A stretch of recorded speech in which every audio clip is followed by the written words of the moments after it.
जब बहू ने अपनी ही सास को घर की नौकरानी बना दिया तो किसी ने कुछ नहीं कहा, लेकिन एक दिन ऐसा सच सामने आया कि पूरे घर की आंखों में आंसू आ गए। रामलाल जी की पत्नी के गुजरने के बाद उनकी बूढ़ी माँ सरस्वती देवी ही घर संभालती थी। उन्होंने अपने बेटे को बहुत मेहनत से पाला था।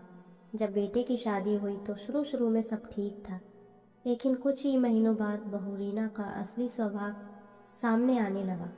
वो सरस्वती देवी से कहती, अम्मा अब आप खाली बैठकर क्या करेंगी, थोड़ा घर का काम कर लिया करें।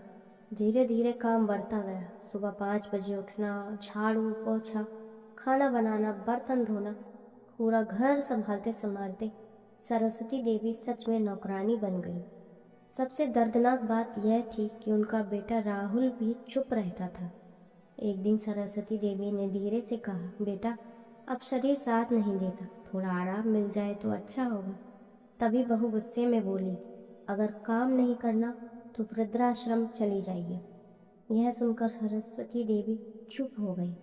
उनकी आंखों में आंसू थे, लेकिन उन्होंने कुछ नहीं कहा। कुछ दिनों बाद घर पर एक महंगी कार आकर रुकी। कार से एक आदमी उतरा और बोला, क्या यहाँ सरस्वती देवी रहती हैं? बहू घबरा गई। वो आदमी बोला, मैं बैंक से आया हूँ। सरस्वती देवी के नाम पर 50 लाख रुपए की एफडी है और उन्होंने अपने बेटे और बहू को घर देने के लिए ये पैसा रखा था। यह सुनते ही बहू के पैरों तले जमीन खिसक गई। सरस्वती देवी ने शांत आवाज में कहा, जिस घर में माँ की इज्जत नहीं होती वहाँ मेरा पैसा भी नहीं रहेगा। और उसी दिन उन्होंने वो पैसा एक अनाथालय को दान कर दिया।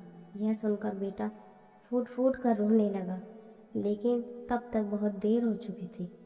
माँ बाप को कभी नौकर मत समझो, क्योंकि जिस दिन वो चुप हो जाते हैं उस दिन की किस्मत भी चुप हो जाती है। धन्यवाद।